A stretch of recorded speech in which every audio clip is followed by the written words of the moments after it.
Well, hello, everyone, and welcome to a very special movie talk on the film Tar, part of our LGBTQ plus series. I'm Anthony DeSanctis, lead programmer at the Frank Banco Alehouse Cinemas, programming manager at Arts Quest. Welcome, and thank you so much for coming. We're excited that you could take a moment out of your day to discuss this movie with us. I will not be the one leading the discussion, however, so please welcome one of our co-curators of the LGBTQ plus film series. She's also one of the co-curators of the Unknown Planet Film Society and First Saturday Horror. Please welcome Adrianna. Thanks, Anthony. Hello, everyone.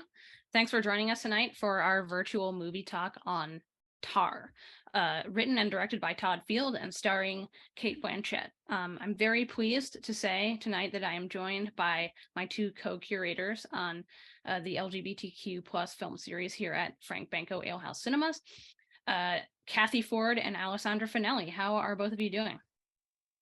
Great. I'm so excited to be here to talk about this film. Absolutely. Okay, well, I thought that we could start just by sharing some brief general thoughts on what we think of this movie. Did we like it? Did we not? Are we somewhere in between? I'll get myself out of the way. This was my number one movie of 2022. I love this film. I saw it 3 times when it was in theaters. I really admire the audacity of a movie that is this deliberately and challengingly slow, and that it really makes you stew in things. Like, it doesn't ever spoon feed you what to think or hold your hand. It demands a lot of the viewer in that respect. And I always appreciate being challenged by a movie in that way. It makes you wrestle with a lot of ambiguity. And of course, Cate Blanchett is like an absolute tour de force. She completely inhabits this role. She brings so much to life. She brings so much life to the many dimensions of the character that are on the page, and her performance just feels very real to me. Like, and to the extent that like a lot of people who saw this movie thought she was playing a real person. She just feels like a very real, authentic character. But yes, I think there's a lot of this about this movie that is very exciting and so well realized. But Cathy, what about you? What did you think of Tar? I absolutely loved and hated Tar. So of course it was in my top 12 films of the year. What I loved about it, just from a technical standpoint, I mean, it was fantastically made. The cinematography, of course, the acting, both by, of course, Cate Blanchett, but the supporting cast, the editing, knowing that Cate Blanchett learned how to conduct, spoke German, and just took you through emotion. Her German is really good. Yes, it's very good. It's very scary. But it is very good. And to get to just the technique of the film, it's almost like you see a classical performance within the film, metaphorically, because it starts out kind of, slow and quiet, and then there's moments of tension. And the tension really starts right at the beginning there when she's at Juilliard. So, and then you get it slow, and then there's tension again. Some of the things I was kind of originally turned off by was there seemed to be almost like, is Cate Blanchett playing a woman, playing a lesbian, playing a man? Who is she playing? But then when you just said ambiguity, there you have it. So I think some of the emotions that this stirred, negatively and positively, is because it was such a well done movie. And that's my thoughts around that. Very well stated, Cathy. Alessandra, what are your thoughts? Yes, Todd Field is my pick for Best Director this time around. And it's funny because I know we had been talking about this today, but this is a film that I definitely feel warrants a rewatch. There is a lot that I feel like you missed the first time, which may sway how you feel. Yes, the pace is can definitely be a downside. I couldn't imagine just basing this solely off of only watching it one time. I actually made my mom watch it with me today, and she was like, "Why is Cate Blanchett so pedantic? This is ridiculous." And I said, "No, you have to have to concentrate, because in my opinion, this is a ghost story. It is a psychological ghost story. It is great. It is meant to challenge what you see on the big screen, what you believe on the big screen. And it might not be quite so obvious, not like any type of like Inception type film, but it's so cool to see it and then unravel, like, let things unravel in your own mind, because yeah, and exactly what I think Adriana was saying. People think that this was a real person, and you want to believe that. And again, it's challenging your entire belief system for everything from start to finish, to the point where that the final scene that a lot of people are calling this, people don't even know what to do with that, because they're not even sure what to believe. But there are a lot of great themes, a lot of great things that we can definitely discuss. Kathy was talking about gender. I know we were talking about gender prior to Yeah. hopping on. But yeah, I loved it. I loved it, and I loved it. I really like what you had to say about it being a psychological ghost story, and I want to return to that in a second. But I do think we might as well get into it. Like, gender is a really big aspect of this film and about this character, and it's certainly gotten a lot of attention in terms of, you know, what people are focusing on in discussions about this movie. So let's just start there. Let's, you know, and this decision, the Todd Field's choice to make Tar a female character. And for me, I think it was I think it was a stroke of genius, because we all really understand and know what corruption of male power looks like, you know, especially in this post-Me Too environment. I would say that it to see a man behaving badly and a man abusing power is almost expected, and so the audience is really primed for that. And the choice to explore, you know, issues of the corruptive influence of power, and you know, how people weaponize that power. You know, the choice to explore these ideas through a female character not only allows, I think, a little more nuance, and certainly there are a lot of layers of nuance in this film, but it also uses the audience's gender biases to subvert expectations. Because, you know, I think there is often a double standard in how we look at, you know, male sexual impropriety or male abuse of power, and how we look at those things when women do it as well, that, you know, people are almost inclined to give it a pass, or like not scrutinize it as much, or even think of it as not being as much of a problem.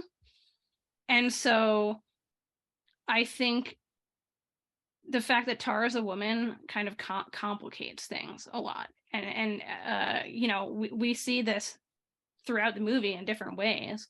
But, you know, I'm curious what you guys have to say about this. Sure. I mean, well, first, because you were talking about, you know, the double standard when it comes to men and this abuse of power, a lot, and you know, I'm not going to contribute to the narrative that this is a piece on cancel culture, but that definitely I think that's super reductive. It's exactly. But at the same time, I want to say, yes, we see this theme of Krista and Krista's ghost throughout this entire piece.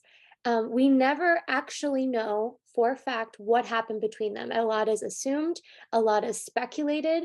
And I guess that's the whole other point, but there's a lot to do with this whole like canceling of Tar that had to do with the interactions that she had in Juilliard with that student, and the horribly mishmashed clip that was edited, in which she said some very interesting things. And I thought it was so cool. Not cool. I liked that scene a lot, because, as you know, we kind of mentioned this before, she becomes a hypocrite later on with how she addresses her daughter's bully at school. But in that moment, we have a pure example of it's a commentary on social media, and then the irony then of social media coming back at her. This whole monster is hunted.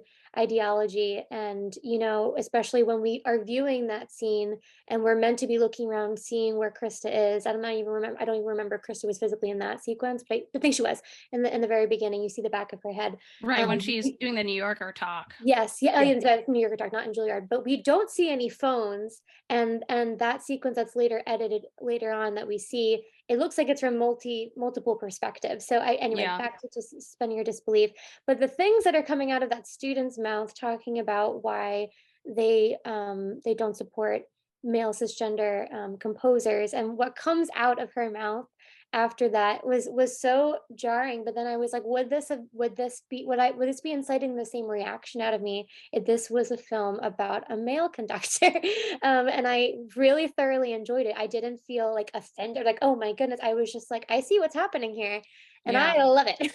But I'm not sure if anyone else felt the same way in watching that scene. But I thought it was interesting. I think the clothes that she wears throughout the entire piece were also very interesting, um, given the circumstances, and just there were some comments about like her weight and eating and everything like that that was kind of like a weird moment for me to kind of decipher with everything that like you're meant to believe. And then I don't know, Kathy, have any thoughts about those scenes in particular for gender? Just a few. The thing about what kind of tripped me up a little bit is that for the most part, I think females sometimes are held to a higher standard, hence Woody Allen. But when you think about Tar as a conductor, there are female conductors. In fact, you have Marion Aslop, who is a female conductor. She's mentioned in the movie. She's mentioned in the movie. She also had a commentary about the film, because the character, although it's not her, she's a lesbian. She has a lifetime partner who plays in the orchestra. She has a daughter. And it triggered for her that she would never behave like that. And I was reading a commentary from Todd Field, where he said that the only reason you don't see more women like this is because they're not in power. And if they were in power, they would behave like that. So I don't know, that seems very general. But I think it was real important to explore it, because that very well may be the case, depending on who the person is. I was watching an interview for preparing for this by Cate Blanchett, and actually wrote it down. And she said what she loved about the movie is that we as the audience sees the things about Tar, that character, that she may not. And maybe we would do the same things in our world if we knew no one else was watching. And I thought, well, that seems like a rationalization for her character, but I don't know. That's kind of where they were looking at this from. I don't know if I can agree with that, but I thought that scene with Juilliard was amazing. First of all, it was done in one take. They just ran the camera, and it was all done, that 10-minute scene, in one take. So that was really impressive. And at one point, she's being very supportive with the young person there, and then she's beating him up, like you just said, Alessandra. So that just takes you to the complexity of this character. And at times I feel like it's all a mirror. She's really attracted to somebody when she sees them as strong, as with that Russian cellist. But then she becomes weak, and then she has self-loathing. And then when she sees someone like, falling for her, she almost then attacks them. It's very much an orchestra of feelings. Yeah. Yeah, there's a lot going on with this character, and even that scene alone. I mean, I think the first time you watch the movie, that Juilliard scene plays a little differently. Yeah. And it's only after you see it and you contextualize it and think of how it plays when you consider everything that comes after. So that, like, when you rewatch it, I think that scene, I had a different read of that scene the second time I watched the movie versus the first time I watched it. And I think, to your point, Alessandra, like, this is a movie that really, really, really benefits from multiple viewings. Yeah, because there absolutely. is so much going on. You just don't notice everything the first time. But that scene in Juilliard, I think, is very instructive, because I think it tells us a lot about what makes Lydia Tár tick. And, you know, by the end of the movie, after everything falls apart, it's clear that this is a person who takes great pains to seem like, I don't know, like that everything she does is very effortless, or like this is just who she is. But in fact, every single thing about her is carefully constructed artifice. Like she has this need to control, and that comes out not only in, you know, the fact that she is a conductor, and she talks about how a conductor controls time. Yeah. You control how the orchestra plays, how the orchestra interprets a piece, but she also needs to control how she is perceived by the world.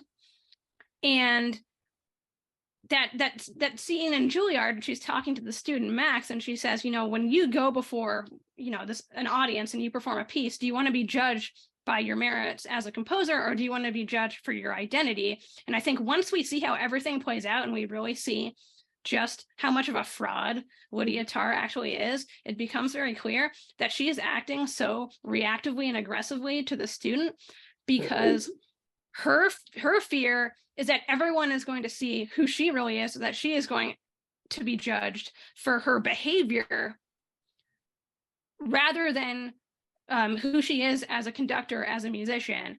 And I think on some level she identifies with these composers that this kid Max is criticizing for being chauvinist, or for being you know, for you know, their sexual transgressions, because she knows that she is guilty of these things to some degree herself. And so she is being very self-protective in how she responds to him. And so, yeah, that scene is just, there's so much going on. That scene, and then even the New Yorker scene, which a lot, you know, it can feel very long and very draggy. You mentioned the idea of control and time, and for me that was just really, really cool, because I think, and I don't know if I think it's the right arm, right, when she says the right arm is what controls time. I control time with my right arm. And then as it unravels throughout the rest of the film, when she sustains her injury and she's talking to the doctor about how it's burning, and the doctor's saying, you know, this is neurological, it's nostalgia, and she says nostalgia, and no S. And I was like, oh, I see what you did. That's there. Funny. It's the right arm, it's controlling the time. You said nostalgia, you're being haunted by your past. There's no concept of time from that point forward in the film. And that's why I just, this director, I was just like, this is incredible. And not that Cate Blanchett isn't amazing, but for me, that was more so like, that's kudos to the director. That was very, very smart. And he didn't just direct, he wrote it too. So this really is like, right? Yeah. I loved that so much. I think, and you know, like there are a couple of moments that I don't think that you would necessarily miss in the first time. You know, I think it's like the medical device we first hear, and then the metronome, or no, a woman screaming, metronome, and even the illness, dog, the wet. Because these are all, you're mentioning things that kind of symbolize her feelings of guilt, or in her feelings of like her time is running out, like the metronome is. And even like this, you know, she goes to the doctor because she has this pain. Like, how much of that is real, and how much of that is psychosomatic? How much of that is symbolic of the guilt she feels for what she did to Krista? So, but also I want to go back to a point that you've made a couple of times, Alessandra, about how there are these like extremely long scenes of just dialogue, of characters having conversations. And, you know, some people, like I know our colleague, Anthony, like one of his issues with this, shout out Anthony, I know you're listening. One of his issues with this movie is that, you know, some scenes feel very overlong and plotting. And I totally understand how somebody might feel that way. But to me, these scenes are really important because so much is communicated through subtext. You know, what her body language is saying, how she interacts with people, and the implication of her words versus what she's actually saying. All these things are really subtly telling us things about the kind of person she is. And one of my favorite moments like this, and I think one of the more amusing moments of the movie, because there are parts of this movie that I laugh out loud, although, you know, it is considered a drama, but it's when Tár's at lunch with this young cellist, Olga, who she clearly has designs on, and Tár is talking with Olga about, you know, all of these impressive men who once dined in the same restaurant they're eating at, you know, like from Napoleon and Beethoven and whoever else. And Olga brings up a women's rights activist from Germany who Tár has never heard of. And, you know, when Olga says how she and her friends pay tribute to this woman every year on March 8th, and Tár assumes that it's because that March 8th was this woman's birthday. But actually, Olga corrects her and says that no, March 8th is International Women's Day. And it seems like just this little gag, but actually the fact that Tár has no idea that March 8th is International Women's Day, I think it also is very telling. And there's just a ton of moments like that throughout the whole movie. It's a very masterfully constructed and controlled script. Despite, you know, seeming like these are just very long conversations, every single one of them has a purpose, and every single one of them tells us so much about who Tár is and how she interacts with people. You know, Adrianna, what I loved about that scene is that Lydia is talking about these guys who were there. And this cellist who Tár is wanting to impress is not impressed with her. No. In fact, I love the way she's just eating her food, and she's assuming she's a vegetarian. It's really great. Veal. She not only orders meat, she orders veal. And it's almost like you watch, again, there's a few scenes, or more than a few, where you see Tár looking at a mirror. And I just feel like almost every situation she's in, it's a mirror. And you could see she feels smaller than this cellist because of how she's trying to be impressive. And that throughout the rest of the interactions they have, it's very telling that Tár feels that she is losing not only control of the walls coming around her, but just her impression with others that she may want to impress, like this young person. Yeah. And I didn't really think about this, but what you said about Olga being totally unimpressed is what triggered this idea, is that like there's so many moments where, especially after rewatch, it becomes clear that Tár is manipulating people and socially engineering situations. Like, for example, the scene where, you know, she and I believe the character is Francesca, they're in her office and she's on her computer and she says that her computer is broken, and it's kind of, you're wondering, like, is it really? And she has Francesca go and get her a matcha latte or whatever, and asks to use her laptop so she can snoop and check if she's deleted these emails. And I think it's just like a very subtle and masterful way of showing that, like, Tár, how she manipulates these situations to get what she wants. And she can't really do that with Olga. Like, Olga is not, she never falls under her spell. Yeah. Anthony, do we have any questions from the audience yet on Facebook or on Zoom? Hello. Not at this time, but yes, we are live here and on Facebook. So if you have a comment, leave it either in this Zoom comment section. If you're watching on Facebook Live, leave it in the Facebook comment section as well. So nothing at this time. What did you think about, okay, so there's two things I want to talk about. One is like any other favorite moments, because there's one I wanted to talk about. And then two, like, we obviously, I think we can talk a little bit more about Krista and when she's physically seen. And then from when, and this is something that I missed on the first watch, the book that she sends, and I think it comes through Francesca, the challenge. Mm-hmm. And I was like, I don't know this book. And when I looked it up, and I was like, oh wow, it is, I think, a same-sex lesbian relationship where when one breaks up with the other, the lover threatens suicide. And I was like, that is direct foreshadowing about what's, Yeah. and that's something that you would miss if you didn't know or whatever. And then we're seeing this undoing, and like it's the scene makes me laugh, but it's totally not funny when Francesca's like, I need to be held right now. She's like, this is not the time. Yeah. And then obviously we find out what's happening. And actually, like, I remember thinking I had seen like a figure a couple of times, and then what I also thought was weird was when she physically looks up the article about Krista, and the picture that they chose of her conducting, her face is kind of concealed by her hair. And I was like, have I seen this character's face, or am I just meant to see her hair? Because I only really see her. And I think there's a moment when she's in I think it's someone's bedroom when she's like at the foot of the bed, or I thought I saw her when Olga exits her car and she's trying to like show her the stuffed animal, but I think it was a dog, and that wasn't Krista in that sequence. But I just remember thinking like, wow, like that happened a little too quickly. And especially when she rips it, I was like, I had to pause it. And that, you can't do that when you're watching it live in a theater. Because I was just like, was there a note there? Like, what is this book, and what is the significance of this book? That clearly there's beef with this Krista person. I don't know what's happening. And then as it obviously unravels, and seeing how that elicited such emotional strain from Francesca, I was almost just like, okay, that's telling me something did happen. I know that it's all speculation, and then obviously as we go further and further, then Francesca seems to cooperate with lawyers and doesn't involve with Tar, and then just randomly resigns and moves and doesn't inform anybody. We're done with that character.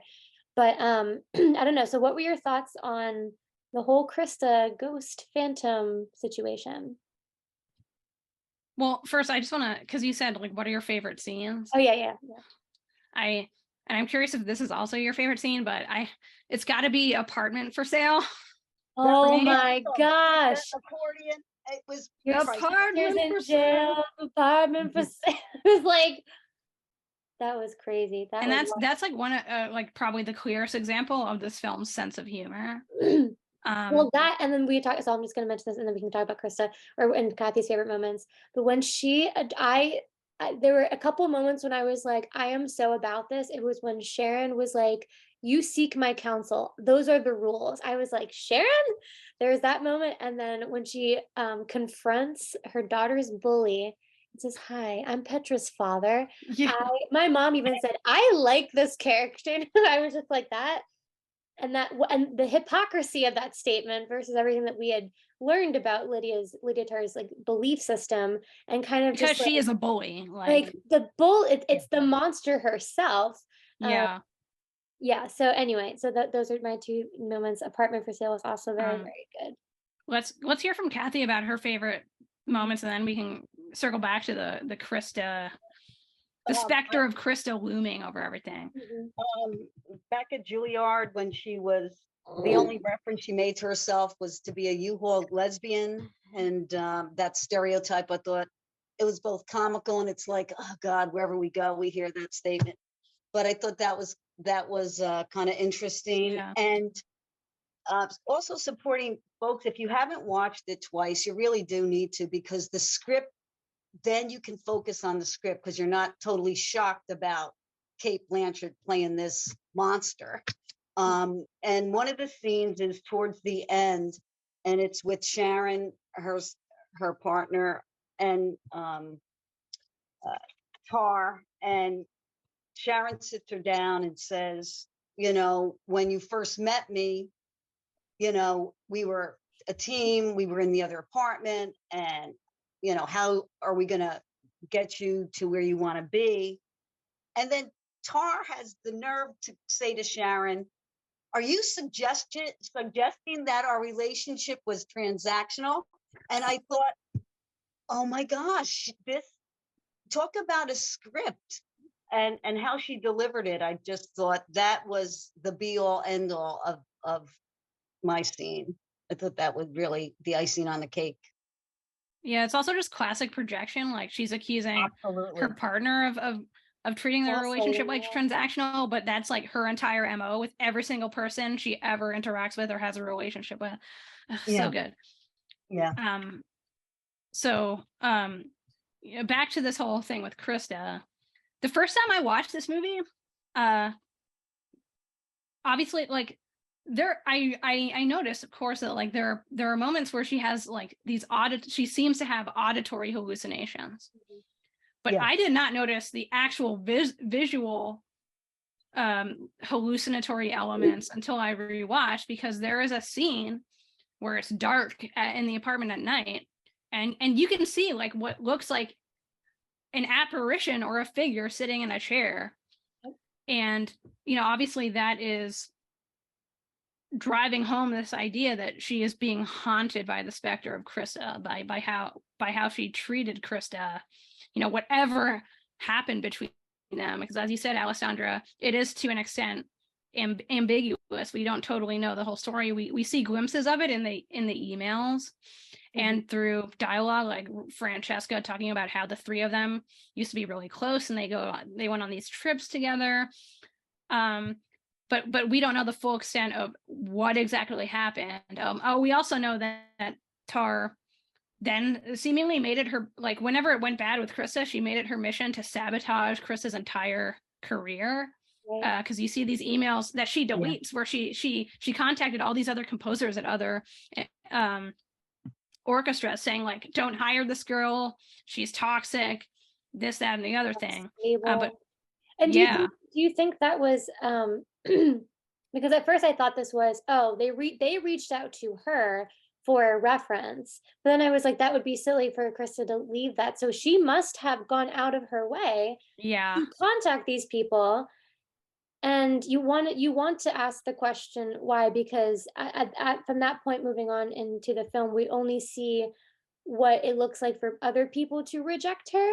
So I want to know, okay, is what happens when what happens when she still has that power and control and someone rejects her? Because if this was a situation where Krista rejected her advances, like I think they speculated that, or that they had some type of sexual relationship, it went sour, or she wasn't she didn't comply, whatever, she didn't go after her advances or whatever it was stated. And then when she's being interviewed, I think Tár even says she was hallucinating the whole thing.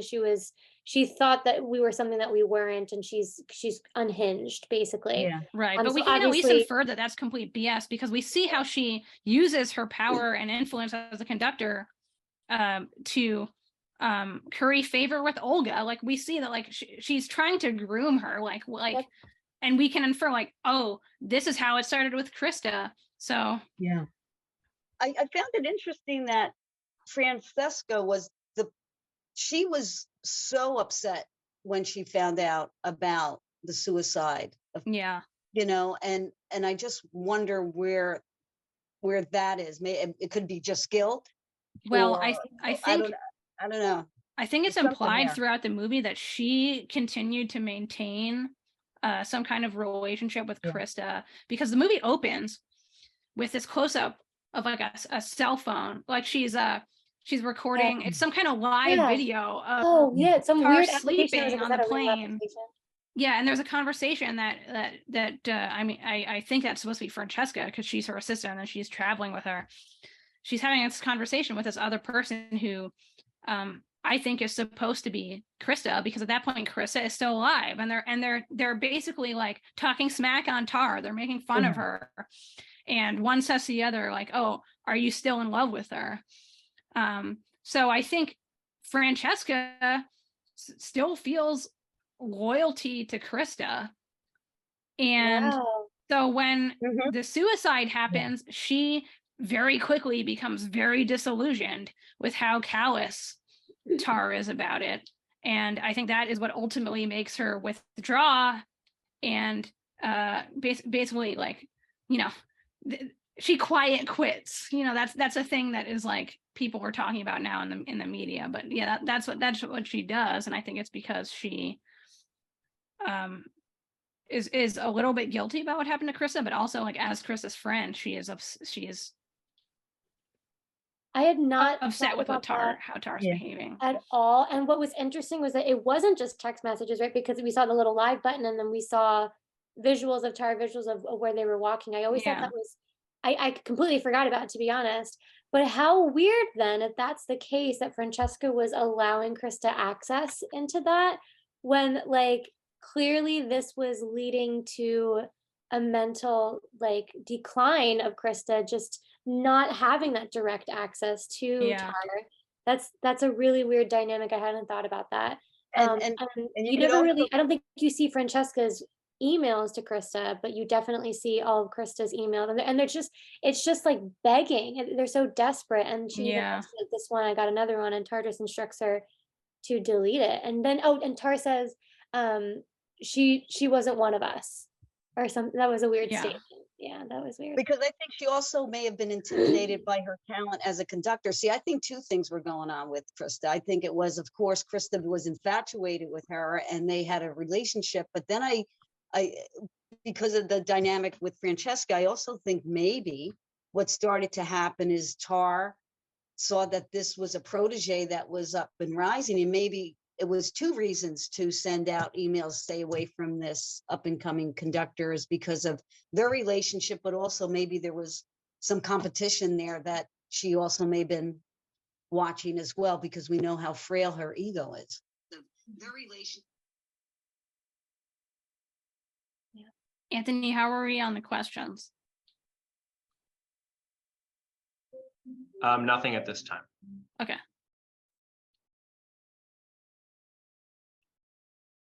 Did you have any other specific things you wanted to address? Trying to think what we talked about, Krista. We talked about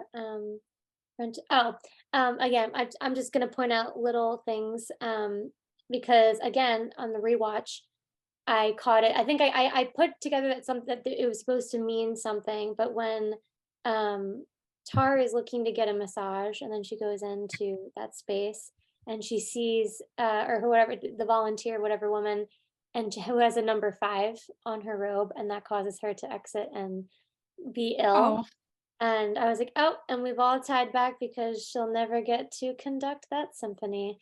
That's wild. That one was a little too like on the nose for me the second time around, but the first time I completely missed it. I was just like, I thought, I'm like, is this supposed to look like someone else that she manipulated? And then I remembered 5. or it also made me think, like, where did Krista seat? Where did she sit in the orchestra? Oh, okay, So so yeah, that's another great moment. but that's, I mean, again, that's another really good example of just how much thought and intentionality there is behind this film.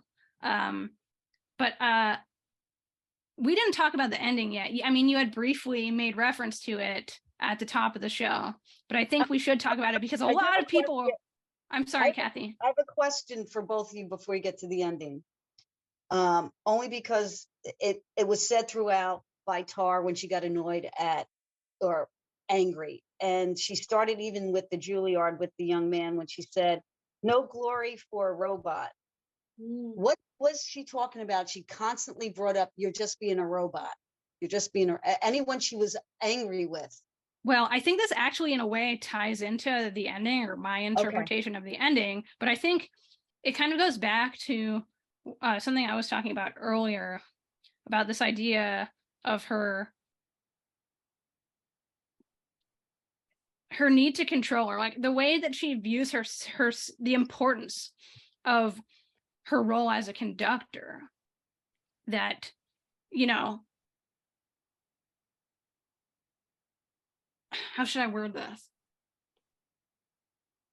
That she's so unique and free flowing, and everyone Well, else. sort of, but like, you know, like with the metronome,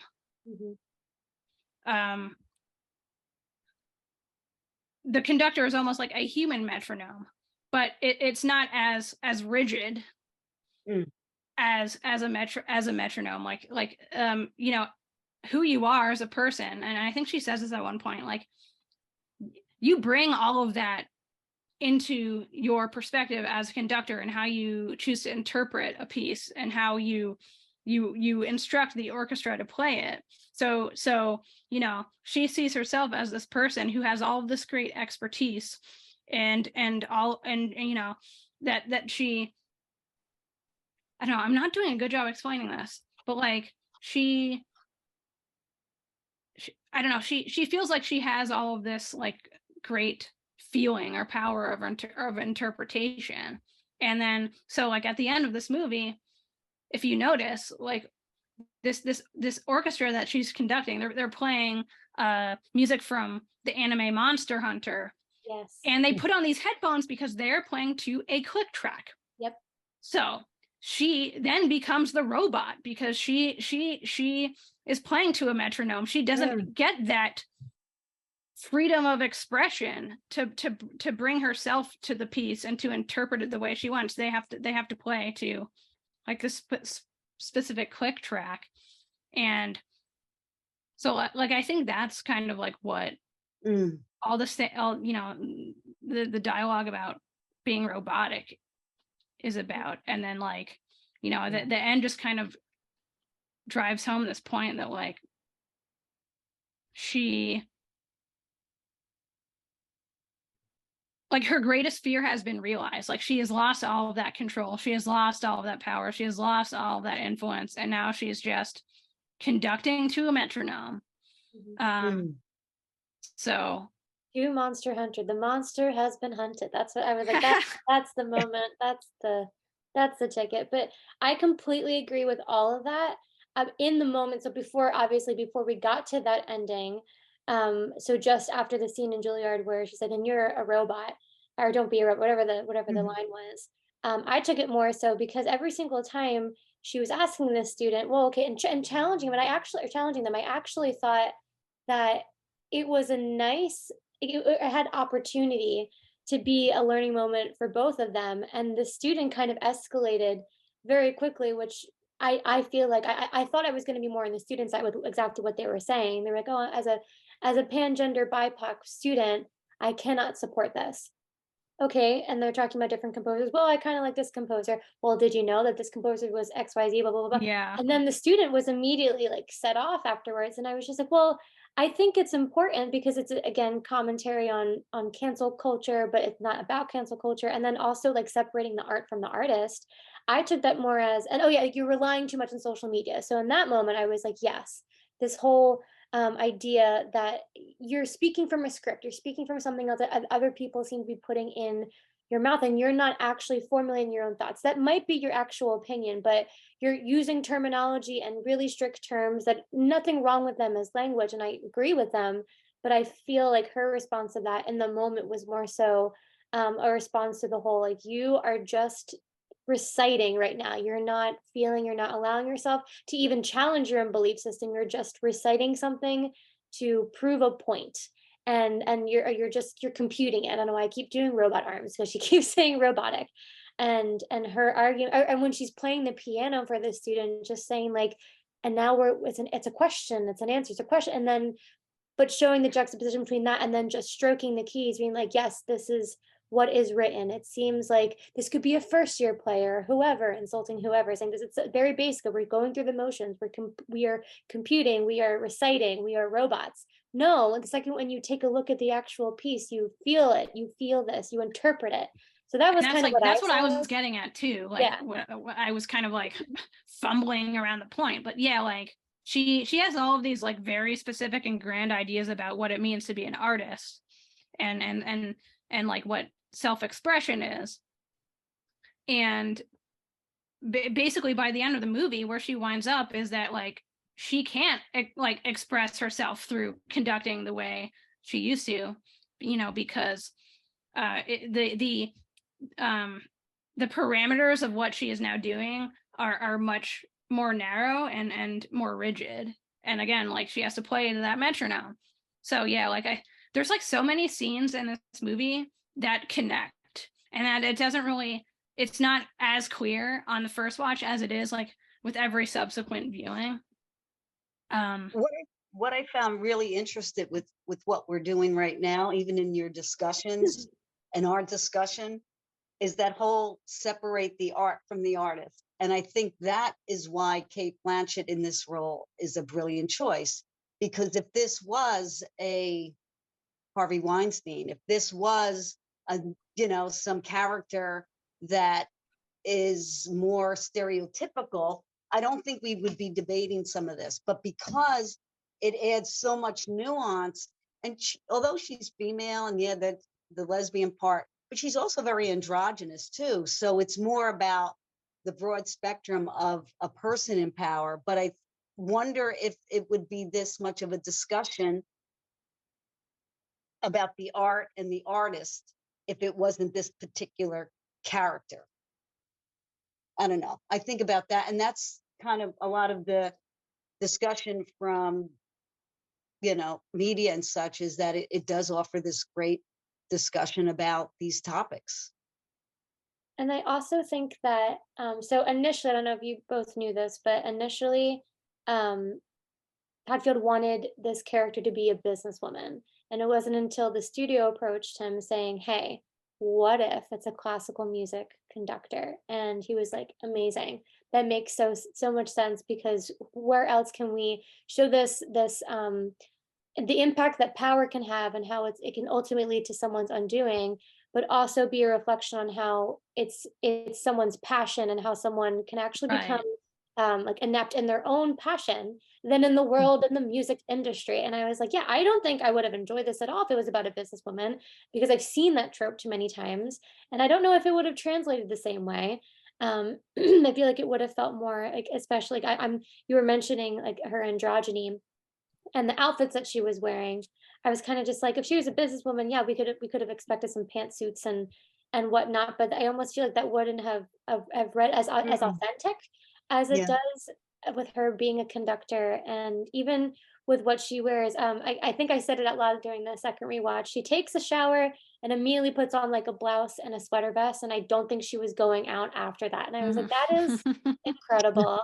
But yeah, so I thought that was interesting, because when I first heard about this film, I was like, oh great, it's going to be Whiplash but with a woman. Oh, she's a lesbian, that's a fun little twist.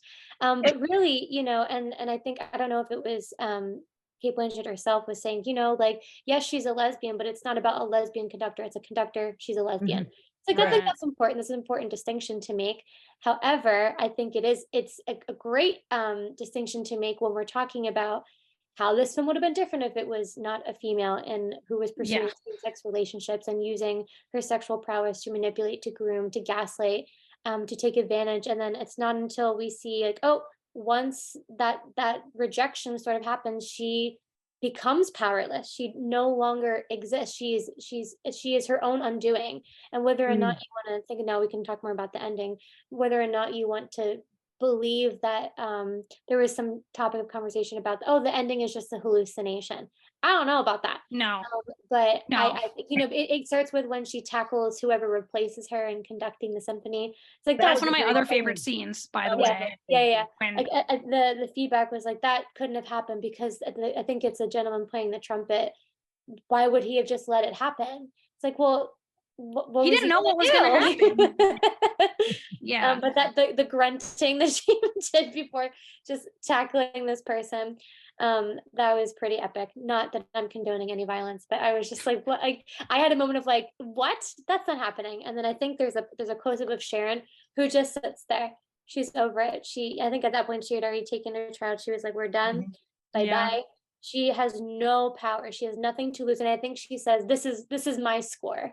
This is my score. So she's one last grip of reality, of sense of control, of and I think when her performance score is taken, I was kind of confused at that point, because I didn't know if someone had taken it purposefully and that was representative of what was about to happen, or if she just genuinely, like, it was symbolic of the fact that she had lost control of her organization, of her memory, of the physical, tangible item that was representative of the capstone of her career, this big pivotal moment in her career that obviously never happened. So there was just a lot to think about, a lot that challenged your belief at that point, but those were just my thoughts on that.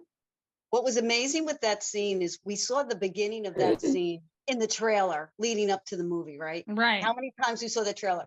And I know for me, I thought it was just her preparing to go out, and conduct.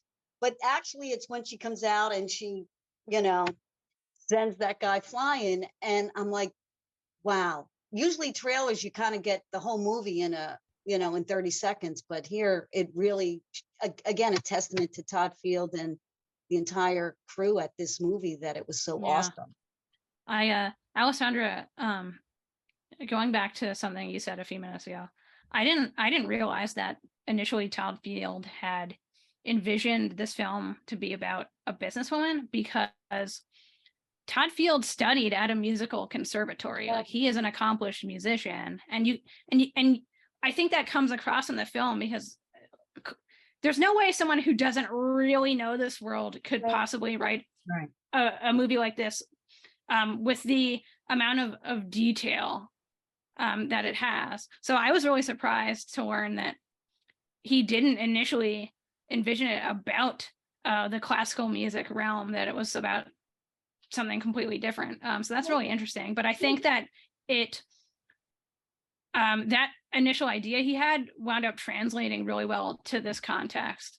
Sure, and that's that moment that I found really interesting, and also that and this is something that when I rewatched it again and then just reading about it, I thought it was, again, we're going back to the Juilliard scene, and she's playing for the student, and I remember thinking, did Cate Blanchett actually learn how to play classical piano? Because you do not see her hands.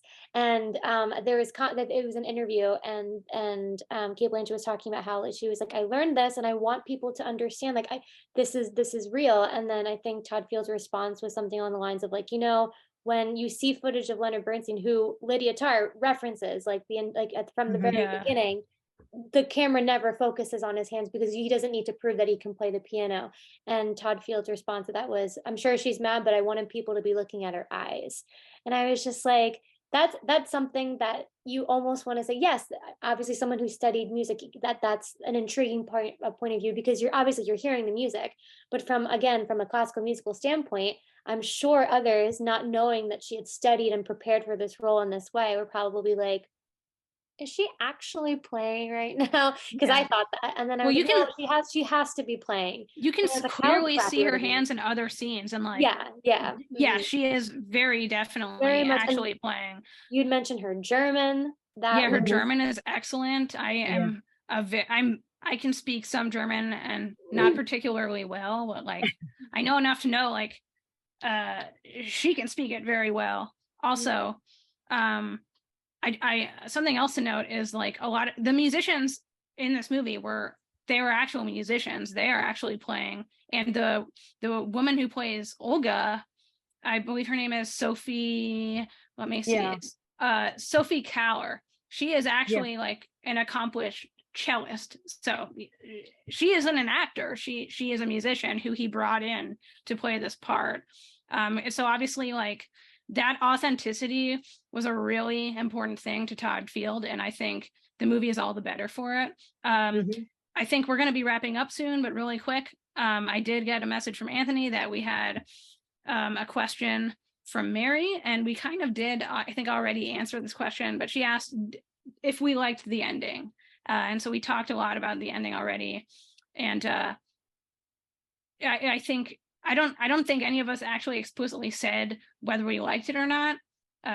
So yeah, I'm just gonna say that I do think the ending is brilliant, and I think I've said all I need to say about what I think it represents, or what Todd Field is saying with this ending. But I think that it kind of really drives home this point that Lydia Tár has. Her greatest fear has become reality, and now she is just she has to build herself from the ground up again. And no, I don't think it's in a hallucination. I honestly, that read of the ending is very perplexing to me.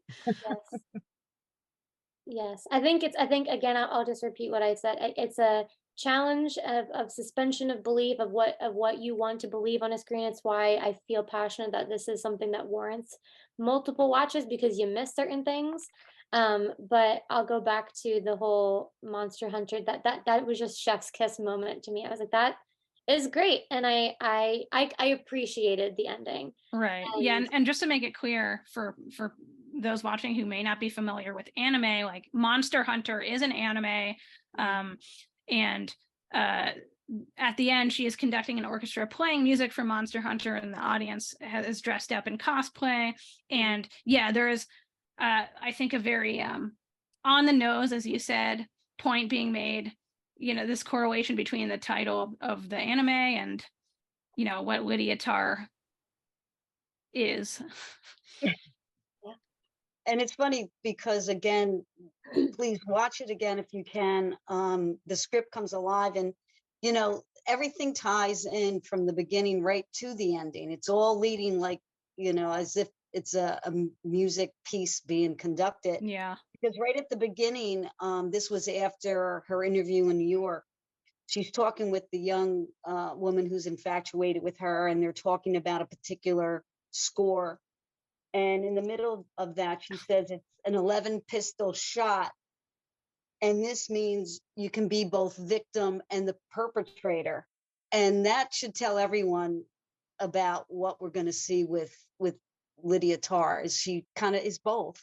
And then she becomes her own victim by the end there, playing for anime. So I thought it was excellent. How do you think it's going to do Oscar worthy? That was going to be my next question. Tár is nominated for 6 Oscars.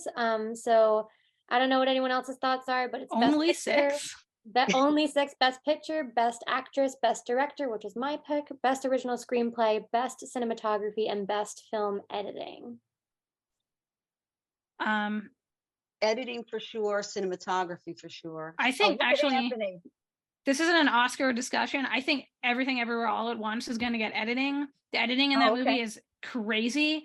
But I mean, I think this is an incredibly well-made film. Yeah. And so I think its chances at the Oscars are very strong. I think I said this at the top of the show, but Cate Blanchett she transformed herself for this film. She became Lydia Tár. It is an incredible performance. And I think if she wins, and I think she has a very good chance of winning, it is very well deserved. Now, that being said, I am a huge fan of Hong Kong action cinema, and Michelle Yeoh has been a hero of mine for a very long time. And I think, with the time she's put, she's really paid her dues, and I think she absolutely deserves to win as well. So, I mean, those are the two that I'm rooting for. But yeah, I think this movie, Tár, has really strong chances of taking home a few Oscars at least. Yeah, I loved Everything Everywhere at Once as well.